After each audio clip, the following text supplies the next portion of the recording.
Good morning, everyone. Yes, to me, it is morning. It is 10 a.m. here in Sydney, Australia, where I'm here covering the Space Generation Congress. And early next week, I'll be covering the International Astronautical Congress. Two huge, big conferences, all dealing with our favorite subject, space and space business. We have some news items, but we also have as our guest tonight four people who actually were winners of a elevator pitch competition that the center combined with SGAC conducted just yesterday, and that was an amazing event. And we had a great time. We have a bunch of people on to talk about it, and that's going to be the bulk of our show tonight. So from the news desk at the Center for Space Commerce and Finance, my name is Thomas Andrew Olson, and this is the Unknown Quantity.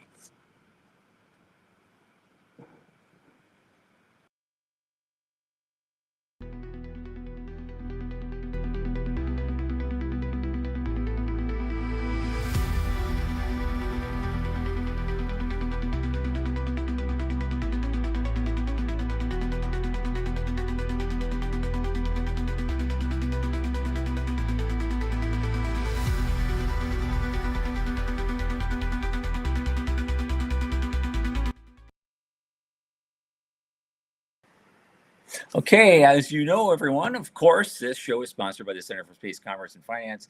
What do? We advocate, we champion young space companies and startups, and we also help investors education all around the world through access and advocacy. A lot of what we do, including our pitch events, our investor summits, our micro grant programs, a lot of them are funded by users, listeners, people such as yourselves. And so if you click to our support page and click that ever-present link to donate to us, a little in the tip jar each month means a whole lot. And so thank you very much in advance. And now let's meet my cohort and my longest space friend, Michael Lane.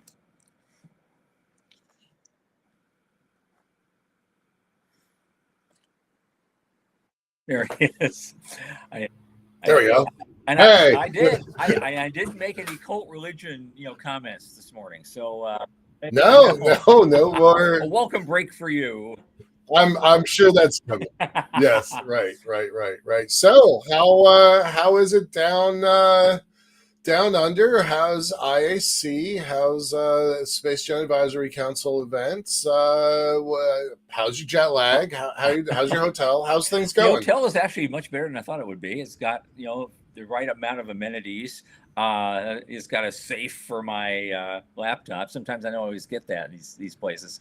So everything's been really good. This hotel is called the Old Southern Hotel, or something like that. The Great Southern Hotel. That's the name of it, and which assumes there is a Great Northern Hotel somewhere, but maybe in Cairns. I don't know. Somewhere, right? And there's always a mediocre Northern. There probably and is, Southern but I'm not hotel. In that one. And so this is great. It's a great place.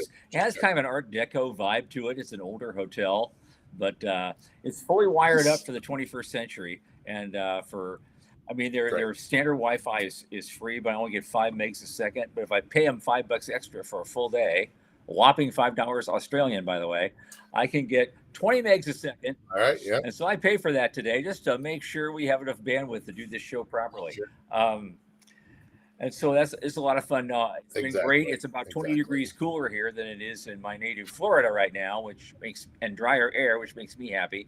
Took a little adjustment. It's like this place is, I've been here before. This place has always reminded me of San Francisco in better days.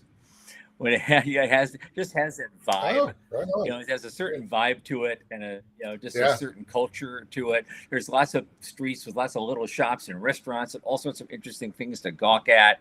And I'll be going up there later today. There's a place in this area. I'm in the Haymarket district, and they have everything. They just have everything.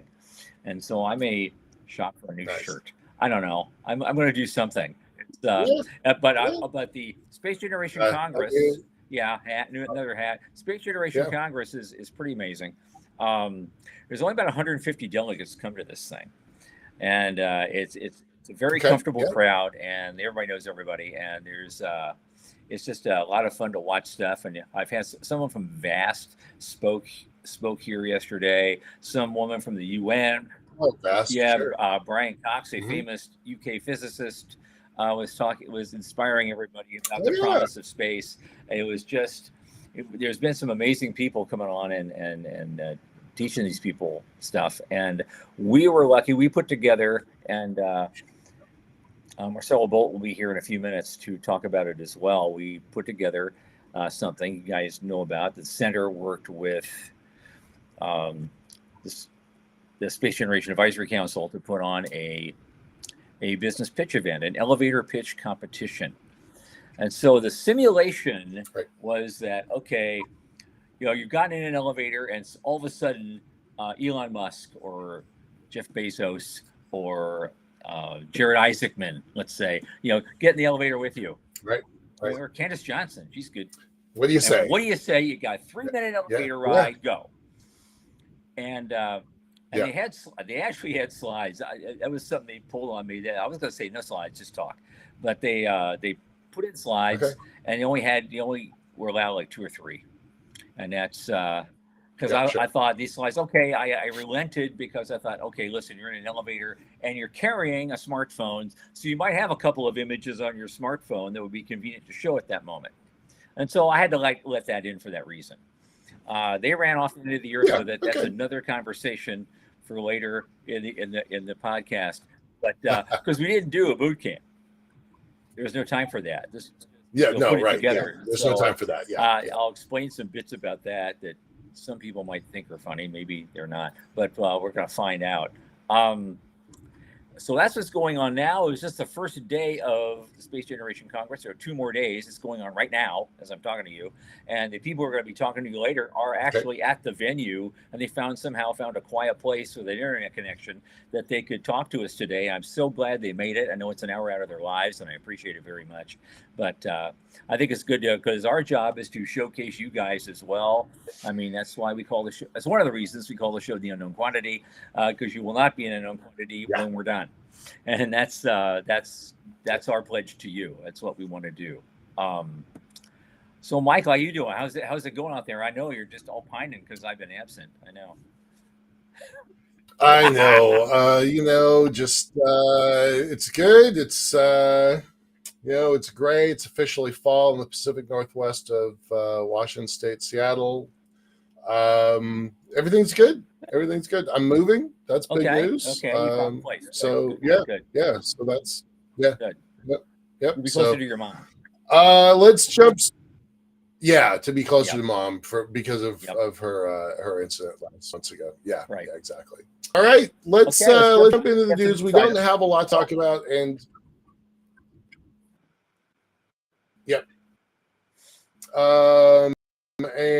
and to but it doesn't matter.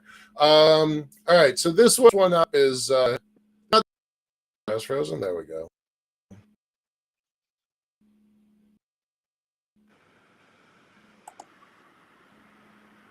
Lost you for a second.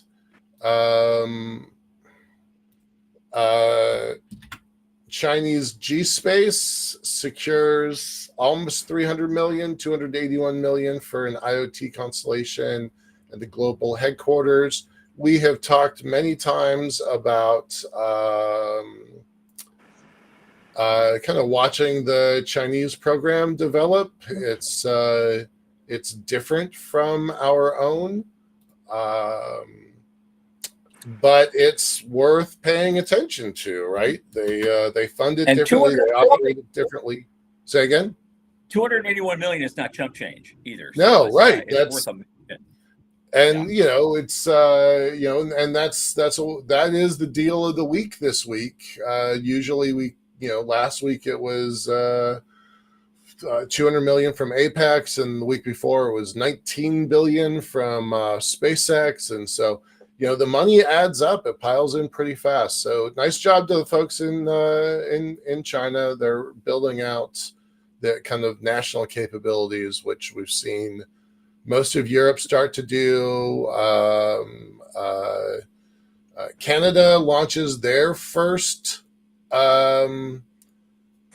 totally commercial flight in about a week or two, so we'll be watching that pretty closely. Okay. But yeah, that's it. The other piece of news that's a little bit interesting is kind of not news in a way, but the commercial. It's a whole article about commercial space stations coming online. We all know that in our industry. What's odd, what's surprising is that CNN is starting to catch up to it. So we've kind of moved out of niche publications. And that's odd. Yeah, right. It is odd. It's nice to see them kind of catching up.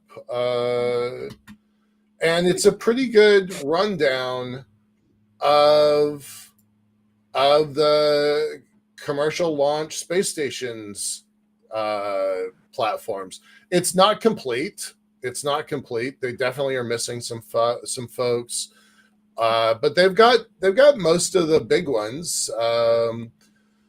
They spent a lot of time with Max Space and Vast. And what are you laughing about? Oh, that sounds so funny. Well, they got most of the big ones right. That was the word you missed. Yeah. Well, it's right. It's CNN, right? I mean, they don't usually cover this stuff at all. So I was happy to have them at all. They do go into a deeper conversation with Haven, with Haven One, with Vast, Max Hote. There's a lot of talk about Marshall Space Flight Center in Huntsville, Alabama, becoming the epicenter of space. In Seattle, I'd take offense with that plan, but I think that's pretty wrong. But Starlab, Blue Origin,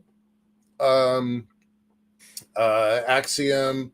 So they got most of the big ones covered. And I thought this was a pretty good article, and it definitely says that there's legs to this industry. So I was pretty happy with this article. I think it's worth the read. Really related to space and money, which is kind of the core of our conversation. But Russia did something that America hasn't had. Nice job to the Russians. They sent a bunch of mice and a whole bunch of flies up to space and back, looking at radiation, not looking at breeding. I was specifically looking for that in this article. They were not looking at reproduction. Okay. So radiation was in microgravity. The big question. Anyway, like radiation's kind of a net problem. Yeah. Right. Yeah. So now, finally, there wasn't a whole lot out of this. Then we'll have something. Yes. And then finally, back to space and money. NASA award Catalyst Space $30 million to explore maneuverability in space. And in this case, they're going to go capture a 20-year-old satellite, the Swift satellite, and reposition it, reboost it. Now, that sounds very benign on the surface. It's very important technology, but it's also definitely signaling to the Chinese that we have this dual use capability where we can go grab something that doesn't have grabbers, attachment points, and move it to wherever the heck we want to move it to. So that's definitely a dual use technology, and it's a demonstration from NASA for a benign purpose, as a reminder that there are other non-benign applications. And that's it for the news. That's what we got today. Any questions, any comments? I was trying to do it super fast, so I didn't really give anybody a chance to dig into that. I know. Yeah, the timing is what it is, because we don't know. I mean, we're okay. Marcelo is here, so let's just the news. Those news items were great. There was a lot of space money there, and Marcelo here. He's only here for a short time. 300 million in space money. So right on. Right. He only has 10 minutes. That's fine. Perfect. More for everybody else. Okay. Okay. He just told me. So bring him on. Please. There he is, Marcelo. Where? Hello, everybody. How are you doing? Good. We got a pool behind. Where are you? Are you? Oh, is that just a background image? I am in one of the meeting rooms. All right. So it's been a hectic day, guys. But just give me a few minutes and I'll find a place. No worries. No worries. Yeah, this is the advantage and the disadvantage of live programming, right? We love doing this stuff. It's important. I think it's important that we have Tom, man on the scene, doing this stuff all the way into Australia. Yeah, it's fun. So happy to have you. So since you're here, and you've been a guest here before, you know what's going on. I just want to get your impressions of what happened yesterday. You and I both just worked our butts off yesterday getting this thing together. I just like to get your perspective on what we did and how well we did it, what we accomplished, what you're happy about. Well, it's been a great event. Great event. We were really impressed by the quality of the applications. We received many applications, over 20, and all coming from different countries, different backgrounds, which is we always appreciate this. We appreciate the multidisciplinary of space industry.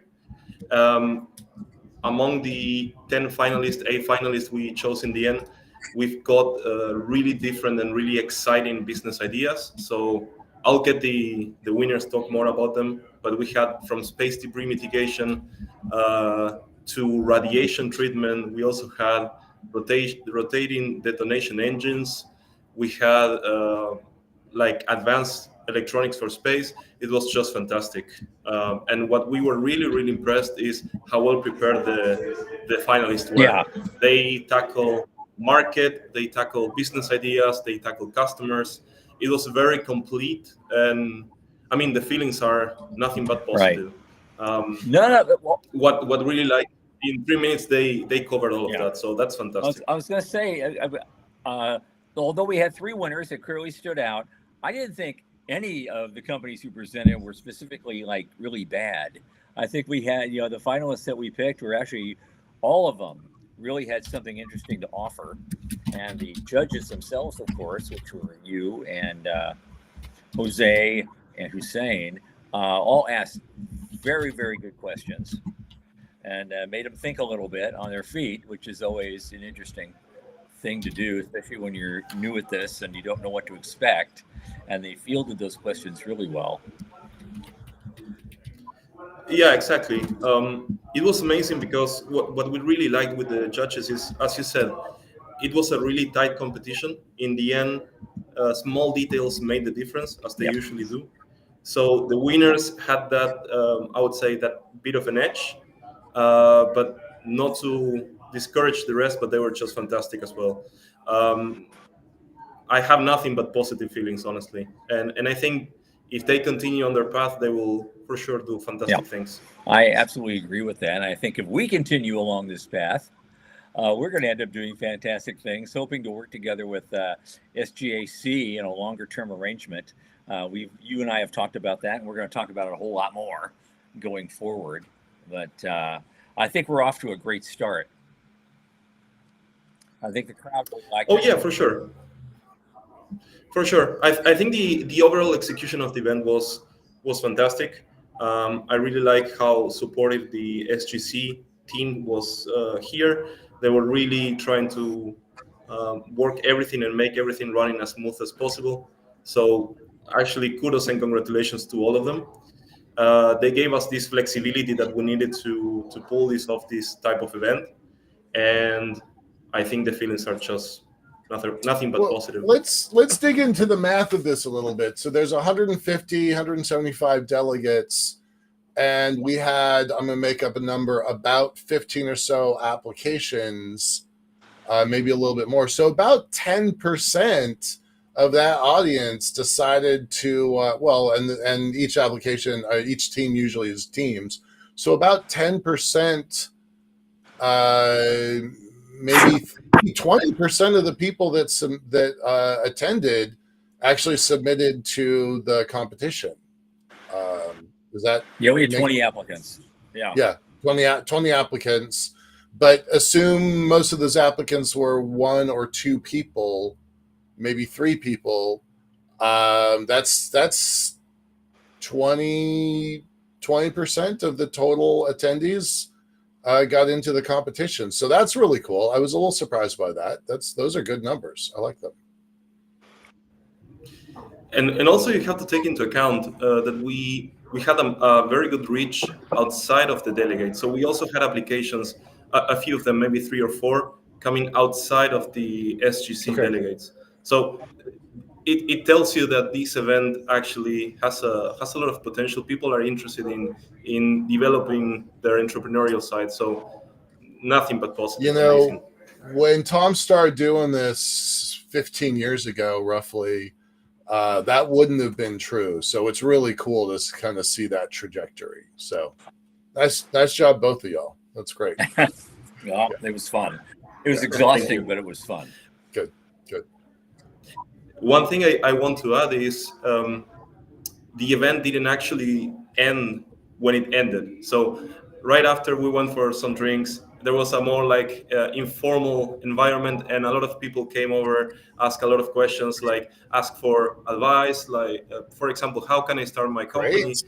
Do you have any recommendations? So there is this momentum being gained and a lot of traction being gained as well. Yeah. So I think something will come out of it. I always love the meeting after the meeting, right? That's when all the work gets done.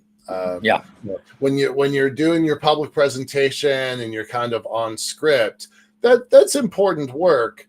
But the meeting after the meeting, that's when something when stuff gets done. Yeah, and I got a lot of those in the next few days that I'm doing already with investors even, and so they were really interested in this event, and so I'm trying to leverage that to get some more potential for the center and for you guys. And I'll make myself available as well. I mean, yes, I'm sure they asked you a lot of things. I'm going to make myself available too the rest of today. This is the second day of the Space Generation Congress. There's a third day tomorrow, and culminated with a gala dinner. So I was invited to. So I'm going to be happy. So I'll have plenty of chance to talk to these folks again and and try to encourage them to do more things in this way. So this looks like something we'll do again next year, yeah? We're going to talk about it. I hope so. I hope we'll see what the leadership at SGAC decides to do. I think they were pleased with our effort, and we like to even take that effort to another level if we can. But we have Marcelo and I have a lot of talking to do about that before we make an official proposal. Cool. Okay. Definitely. I think on both sides there is an interest.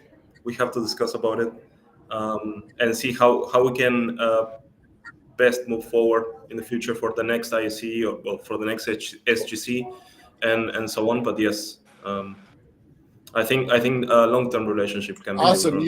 And you guys do such a big thing at in Colorado as well. The Space Foundation event. So that would be super cool if we did this twice a year. And they even do something associated with the satellite conference in DC in the spring. Oh, all right. That's right. I forgot about that. Yeah. I'm not as connected to that one. So there are opportunities. Right on. Absolutely. I find that Marcelo and I are on the same page about a lot of this stuff. So we have some wild ideas and an agenda that we'd love to promote. And we're going to figure out a way to slowly work that in and get some great things done.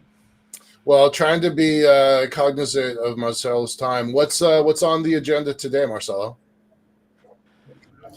On the agenda today, so a lot of working groups. So the SGC basically is composed by 5 working groups: NASA, ESA, Amazon Kuiper, and 2 more that I don't remember, to be honest.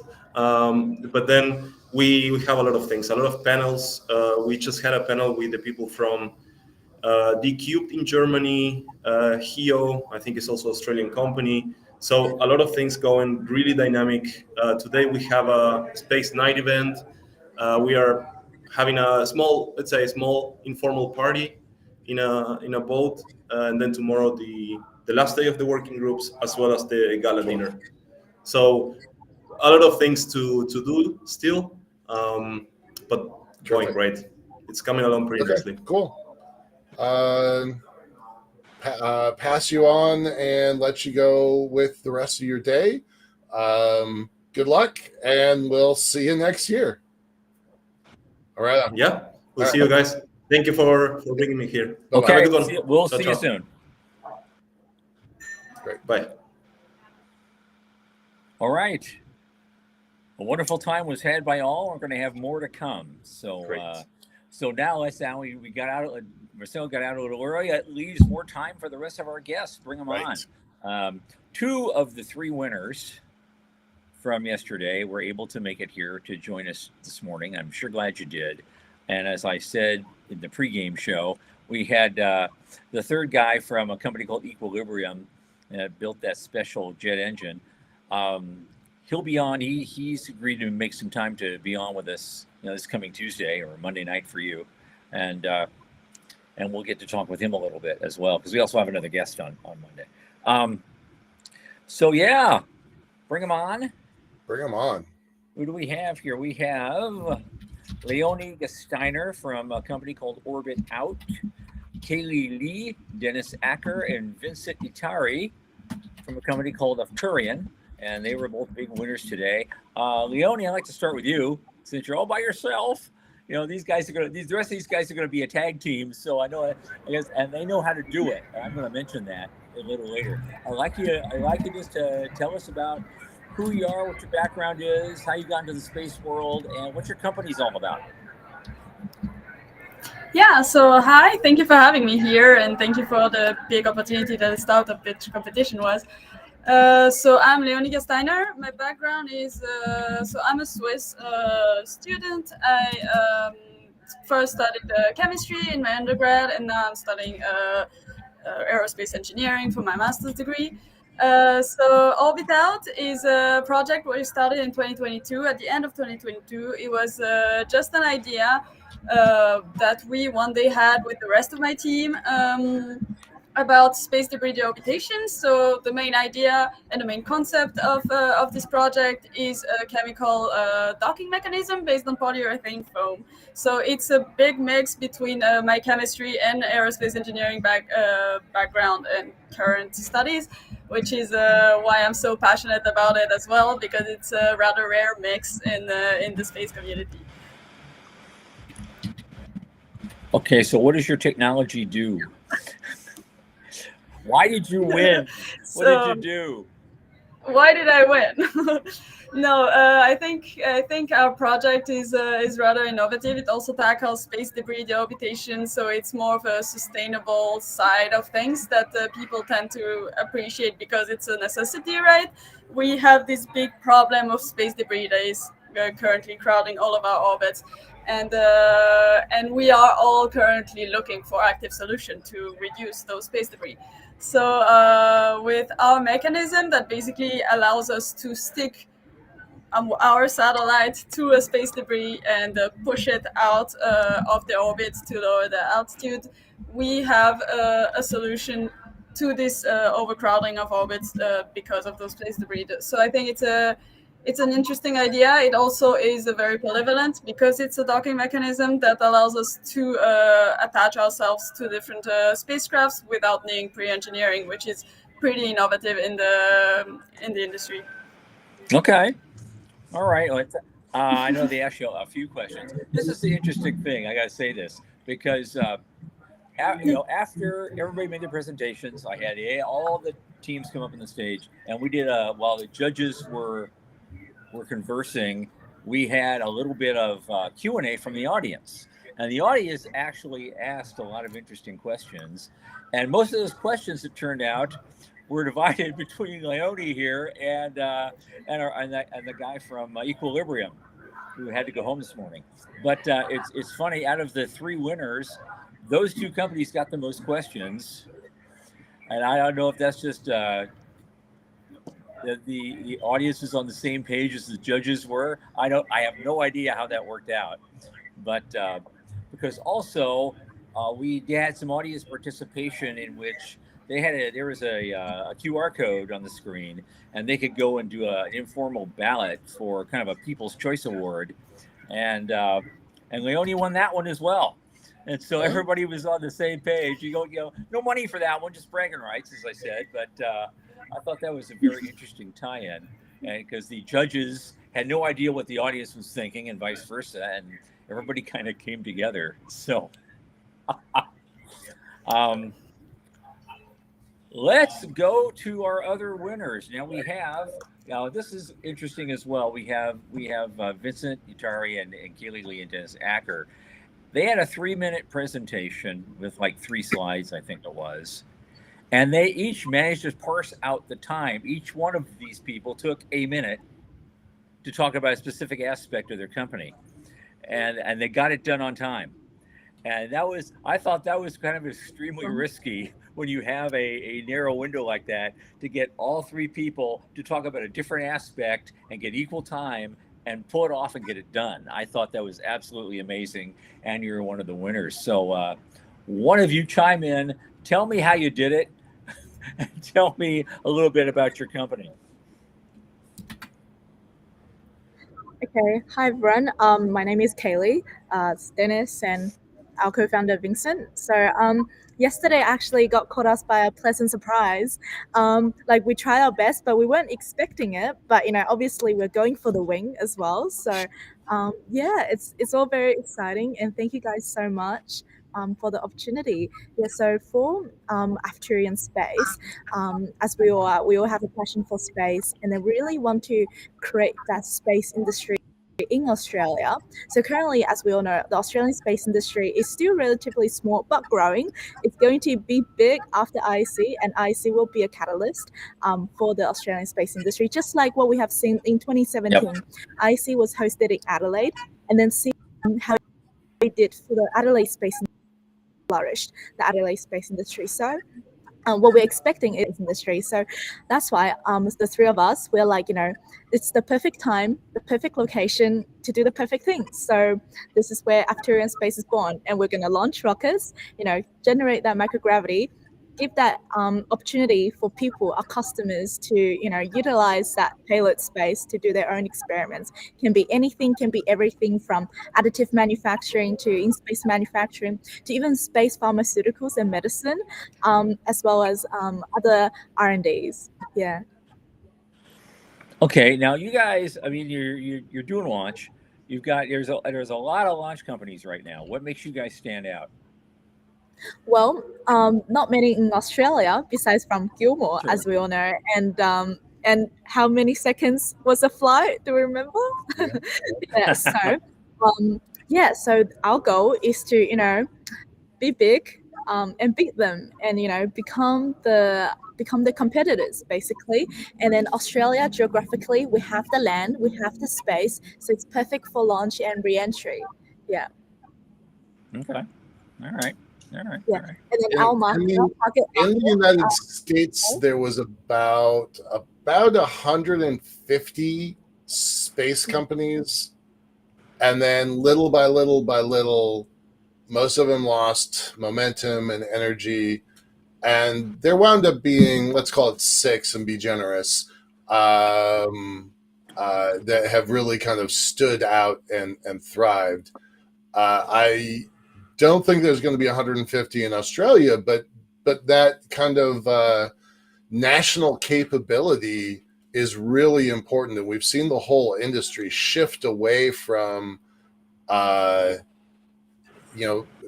nobody likes, the rest of the world doesn't really like that SpaceX has got such a dominant role, and they want their own capabilities. So ride that national wave. It's going to be good for you, I think. What does the competition look like within Canada, within Australia directly? How many launch companies are there? Nobody. No, you don't know. Would you like Vincent, would you like me to take this one, Kelly? Sure. Yeah. Yeah, go for it. So there are a good number of space startups that are in Australia that are looking to pursue launch capabilities or microgravity platforms, companies that would be our competitors. I'd say probably around 8 of which I know have had at some points expressed an interest in either microgravity testing or outright launching payloads to LEO. So there aren't really too many, but with the development of new capabilities such as SLS at very many universities, and we're starting to see some local manufacturers being able to pick up SLS with a decent price on some of these ones, we're seeing technology becoming more readily accessible because of that improvement in technology, the scale of the economic development on that technology.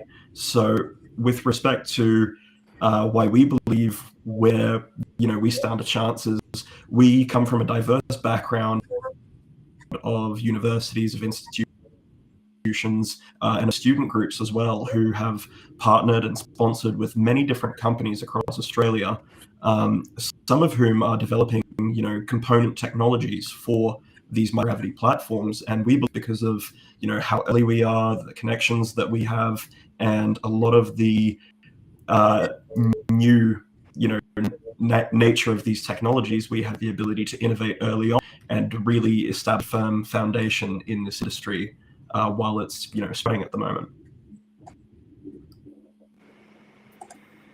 Very cool. Good luck. Leonie, I have a question for you again, because you're working on mitigating space debris. You have this custom, I saw this picture, is this foam that you're spraying over this stuff and attaching things together and trying to bring them back down. Given what you're building, what's the largest piece of space junk you think you can handle, and what's the smallest? The size matters in this area. Size matters in this area, and we are actually working on that, but we have developed multiple systems. The good part is this is a docking mechanism, so the size and the weight of the debris we can deorbitate is directly linked to which satellite we put our spraying mechanism on, and the power of that satellite, right? And how much foam we need for this debris. So we've calculated for a CubeSat, loading our spraying mechanism on a CubeSat, we can push about 400 times the weight of that CubeSat. So that can be a big debris such as usual satellites. And then in terms of the smallest, well, it's always a debate. So right now we're most focusing on the bigger one because that's what would have the biggest impact. But obviously we're also considering collecting smaller debris by simply, for example, making a cloud of foam in a region crowded with smaller debris to collect them and make them stick to our foam in order to then not necessarily catch one big block and push it down, but more of creating a trap for smaller debris and then pushing that down. So yeah, we don't necessarily have many limitations in the terms of our own technology. It's more going to be dependent on the satellite. Okay. I like, though, the idea that at least you're thinking ahead to the smaller debris pieces, because there's a ton and ton of those out there, and thousands and thousands of them. And we have interviewed a number of debris mitigation companies, in the past on this show, and some are farther along and more developed than others, and you're just getting started. But you're the only one that seems to be thinking ahead to that. And so I find that encouraging, because that's going to be the biggest problem, and it always is, and especially even at the ISS. They have to do a special maneuver to stay out of the way of actually a very small piece of material. It might not be bigger than your fist or even smaller. And right now the current solutions I've seen are all for like these big things. It's spent upper stages on down to something the size of my bed here behind me. It's so looking for the small stuff. That's going to be the folks who figure that out and are there first are going to write their ticket. That's going to be pretty amazing. Right.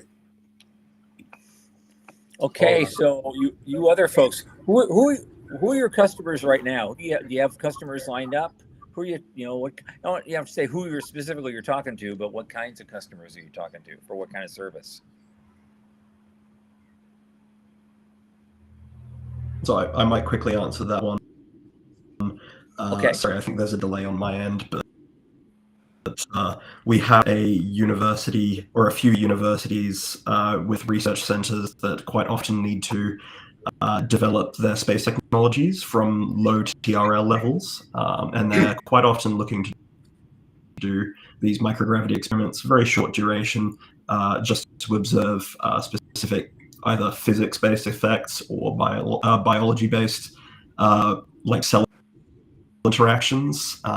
So I won't specifically say any names, but there are a number of organizations that we're familiar with who are very excited for having this ability in Australia. Okay. Okay. Yes. Correct.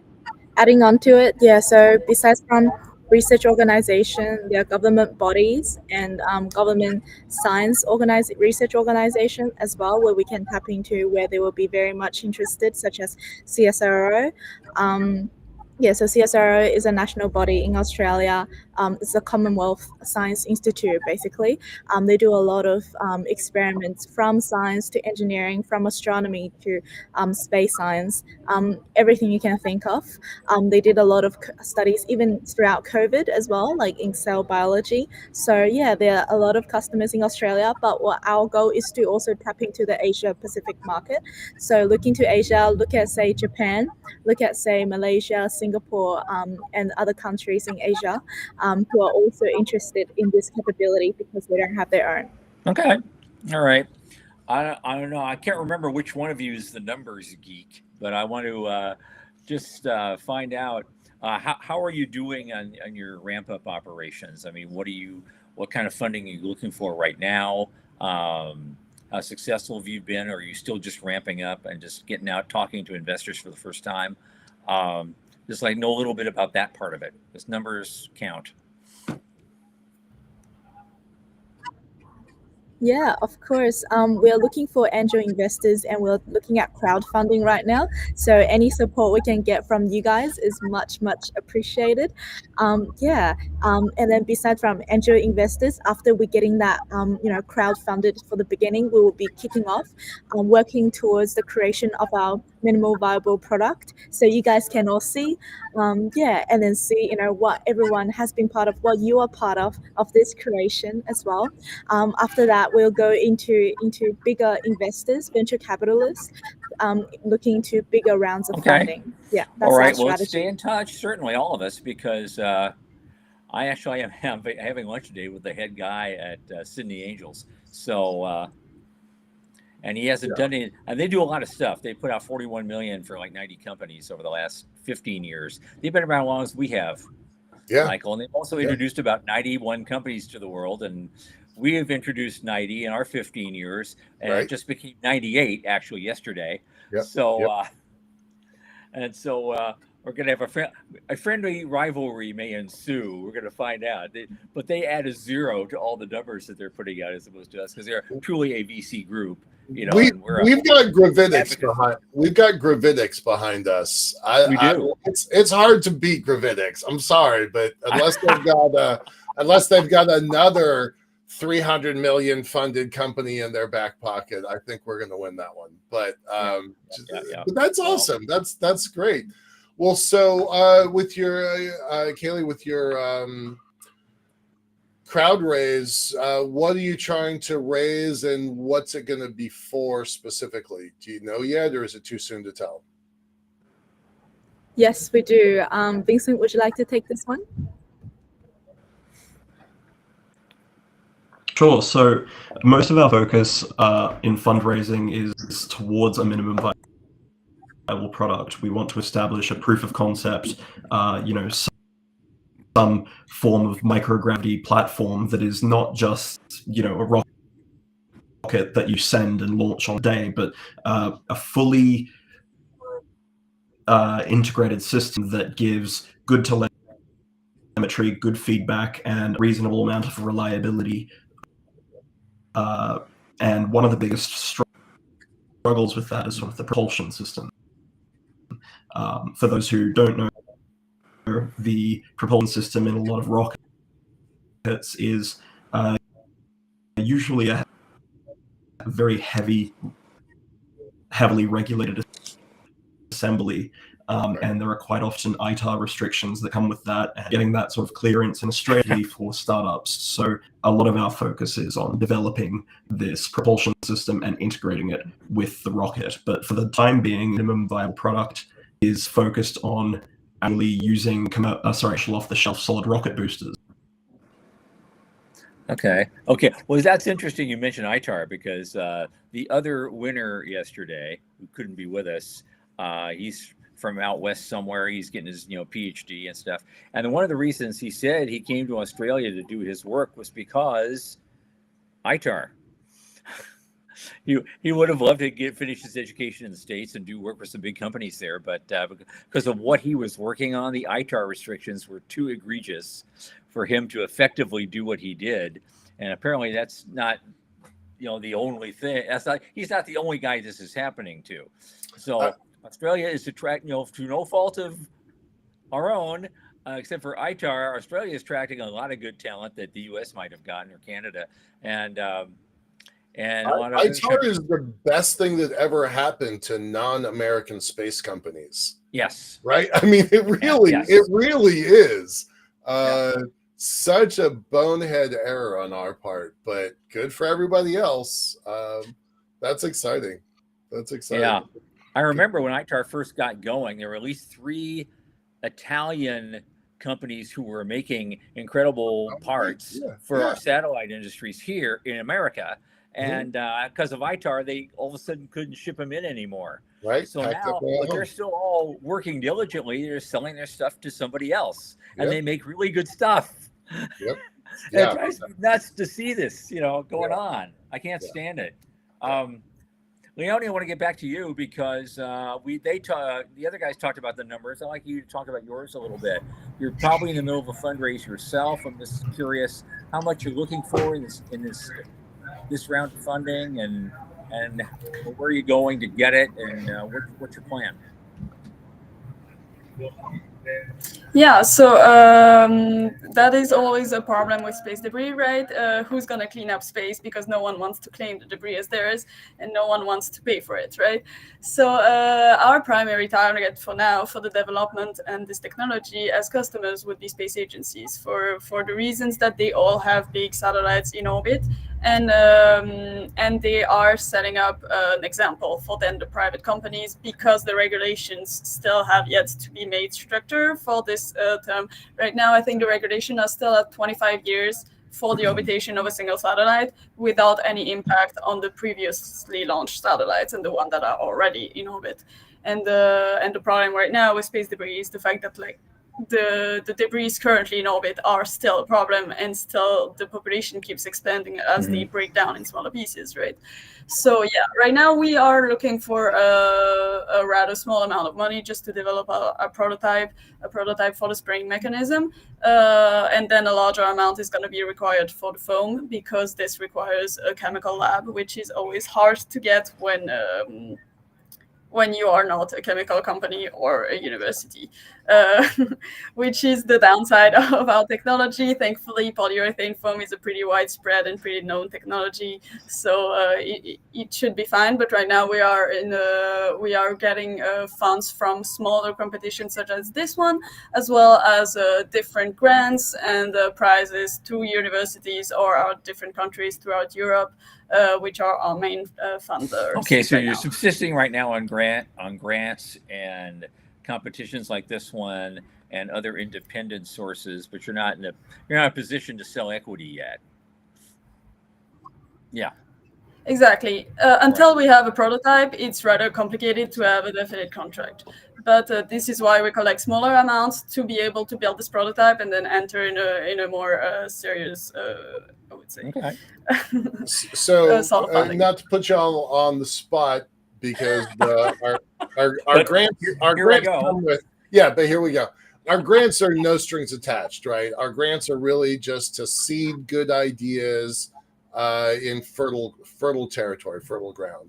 So do you have any ideas what y'all want to do with the money? How does it help you? And if you say we're going to throw a party, that's okay. But what do you do? Right. Yeah. Exactly. What do you do with 1,000? How does that move the needle a little bit? How does it help? Sure. So maybe I can start. So for us, it's mainly gonna be spent on materials. So we want to start building this spraying mechanism. So we have to get the material, the tubes, and the testing starting small with just the basics, and then growing larger. So it's just gonna be mainly mechanical parts for our prototype.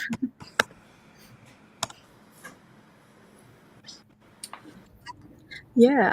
So for us, similarly, we'll be working towards our minimal viable product. And then for this, we'll be working on, like, say, also the material side of things, but specifically on the avionics side, like the electronic side, and also the equipment. For example, we want to buy a CNC machine so we can have in-house manufacturing. All right. All right. Okay, as we approach the end of this, however, I want to get with all you guys again for a couple of final questions. We always ask our guests, no matter where they come from or who they are. You're all wanting to dive into this great industry and make your mark and help people and do well. And so, in the way you see the industry now as you enter it, what do you see it looking like, including your own company, say 5 years from now?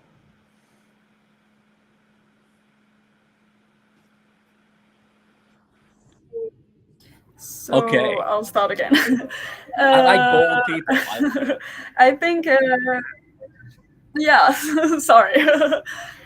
So I think because this problem we're tackling, the space debris, is getting more and more urgent, I hope that in the next 5 years, the industry of space debris is really going to be booming. The predictions go this way. The prediction think the market is going to grow, and the technologies that keep getting developed because it is required for us to keep going with space exploration and space commerce. So in terms of the economy in general and how the problem is going to be growing, I think it will keep growing, and hopefully us, Orbital, we will have our own way of helping this and helping decrease the space debris already. Well, so I got a comment from the producer, Sean. He says, insurance companies are going to love you. Yeah. Ultimately. Rennis, I haven't heard from you much. I want to hear from you. What does your world look like at your company 5 years from now? Well, in the next couple of years, we're definitely going to go into prototyping that we can have the capabilities in being your launch provider for microgravity experiments, starting with Asia Pacific region, but within the next couple of years, like 5 to 10 years in the future, then also expanding besides Asia Pacific, probably also getting into Europe, since I'm based in Germany and I have customers probably as well. Would be nice to have also expansion to the European market. Okay. Good. I know you have a great radio voice. I don't know why you're so quiet here today. But nice to finally hear from you. Thank you. Michael, you have anything you want to ask? And then like, let's just take this further out into the future. Pull out your crystal ball. Imagine where this takes us 25 years from now, right? You've got have you cleaned up orbit? Have you built the SpaceX of Australia? What does 25 years look like? Because we know, I'm going to pontificate for a second. Blue Origin's been around 20 years. SpaceX has been around 20 years. Voyager, what is now Voyager, started out as NanoRacks 20 years ago. It takes 20 years to build a space company. Planet Labs just had 2 profitable quarters in a row. They've been at it for 15 years. So what does 25 years look like for each of your companies? Vertus, do you want to take this one?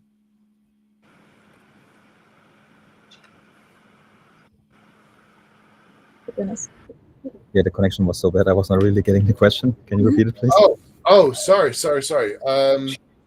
What does 25 years look like For your rocket company? Okay, good question. 25 years from now, we definitely want to be your service provider for not only microgravity experiments and tests, but in the future also like for space flights, launching like smaller CubeSats and probably also like small satellites into space.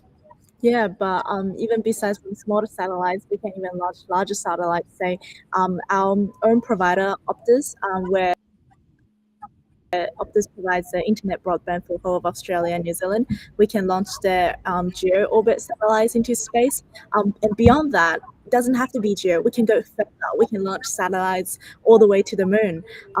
Then spacecraft can go to the moon, become the telecommunication for the moon itself, and later on, even Mars as well, and other planets beyond that. Okay. Yeah. Okay. So you're not, but you don't have an interest in launching people ever. Of course, we do have interest in launching people. Right. Yeah, so it can be, anything and everything from satellites to people to commercial space as well. Like for, like just us, you, yourself, myself, Leonie, anyone else, our audiences who are interested to go to space. Yeah. Okay. All right. Just checking. And also space 20 station. years from now, I'll be like 90. I'll be Shatner's age. I'll be Yep. 90. So, but he flew. So there's He hopefully flew, still hope right? for me. Yep. So Leonie, same question. 25 years, what does your world look like? Yeah, so for us, obviously, we hope that in 25 years, the problem of space debris will have decreased because that's the ultimate goal. We want to clean up space, right?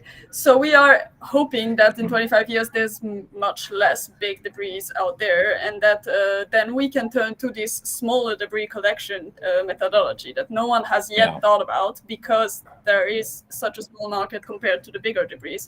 And it is a small problem, but once the big problem is out of the way, we still have to fix this one as well. And so the fact that we are already starting to think about this, hopefully we can tackle that first when we reach that problem. Yeah. I've already got a guy on our chat saying Morty is with us. Hi, Morty. He says, "How much for a ticket right now?" So he can't wait. So. Just so you know, usually we get some interesting commentators on this show. So Morty is certainly one of the longest running ones. Great guy. Okay, well, folks, I guess we're done on this part for the day. Thank you all for coming on such short notice. We just won this prize last night, and now here I'm waking you up at 10 in the morning. We go, hey, come on the show for a while, and talk to me. This is my job. This is I love it. My hand this assignment almost a year ago now. Yeah. But you guys, you're just popping in. You have a lot more conference to do, I guess, a couple of you. So now I'll see you there later, probably this afternoon. I'm a lunch guy, but then I'll be down there looking at stuff, and then and all day tomorrow as well for the end of the conference. So feel free to connect with us on LinkedIn. And then, definitely. Yeah, absolutely. Thank you so much for having us. Congratulations, Joe. Yes, thank you so much. Congratulations. Yes. Thank you for the opportunity. Yeah. Oh, wow, you're very welcome. Loved it. Proud to do it. Take care. Okay. What a great group of people. It's so much fun to have them. But actually, I'm going to keep it very quick because I have things to do myself. Yeah, sure. You're a busy man. To Monday night, which is Tuesday morning for me, our guest will be Morgan Jennings Woods, who's another lawyer apparently. She's involved in regulatory compliance, legal strategy, DoD contract governance. I have some questions about that, risk mitigation, and corporate integrity. So that's another big one I have a lot of questions about. I want to hear about this, and so I think you will too. So that'll be next Monday at the usual time, 8 p.m. Eastern, or 10 a.m. Australia time, where I am right now. But I'm so glad of that big time difference. This is great for both of us. Perfect. If I was in Poland right now, I'd be screwed. Yeah, I'd be completely not as much fun. Not as much fun. Be gone. I couldn't do it. But so for all those guys, and for Michael Lane and from Sean Key from the news desk at the Center for Space Commerce and Finance, this has been Thomas Andrew Olson. Keep watching the skies.